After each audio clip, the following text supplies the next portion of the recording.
निर्विरोध होने वाले चुनावों को लेकर सुप्रीम कोर्ट में आज सुनवाई है। विधि सेंटर फॉर लीगल पॉलिसी ने दायर की है याचिका। जन प्रतिनिधित्व अधिनियम 1951 की धारा 53(2) को चुनौती दी गई है। कंडक्ट ऑफ इलेक्शन रूल्स 1961 को भी चुनौती दी गई है। चुनाव मैदान में एक उम्मीदवार रहने पर खास नियम है। उम्मीदवार को निर्विरोध विजेता घोषित करने का ये पूरा मामला। सुप्रीम कोर्ट निर्विरोध होने वाले चुनावों के मामले में दायर याचिका पर आज सुनवाई करेगा। ये याचिका विधि सेंटर फॉर लीगल पॉलिसी की ओर से दायर की गई है।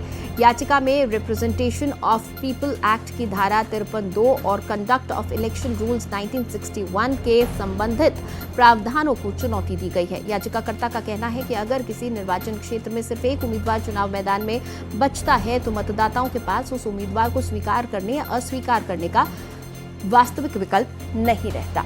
गोपाल लगातार हमारे साथ जुड़े हुए। गोपाल, ये पूरा मामला किस स्टेज पर पहुंचा है कोर्ट में? जी बिल्कुल नीतीशा, ये याचिका जो है विधि सेंटर फॉर लीगल पॉलिसी की ओर से दायर की गई है और कहा गया है कि किसी राज्य में अगर एक से अधिक उम्मीदवार खड़ा होता है और बाद में उसे दबाव डाल करके बाकी उम्मीदवारों को जो है नामांकन वापस ले लिया जाता है और जो बचा हुआ एक जनप्रतिनिधि होता है वो जो है निर्विरोध चुना जाता है। यह जो परंपरा है गलत है। इसमें जो है एक तय होनी चाहिए कि मिनिमम वोट कितना मिलना चाहिए और साथ ही यह भी कहा गया था कि कम से कम नोटा का भी व्यवस्था होना चाहिए कि इनमें से कोई नहीं की व्यवस्था हो ताकि जो जनता है वो अपना जनप्रतिनिधि चुने। इसी पर सुनवाई के दौरान सुप्रीम कोर्ट ने पूछा था कि क्या किसी को संसद में प्रवेश करने की अनुमति क्यों दी जानी चाहिए जबकि वो न्यूनतम 5% जो वोट की सीमा तय की गई है उसे प्राप्त नहीं है। कोर्ट ने यह भी कहा था कि आने वाले समय में 10, 15 और 25%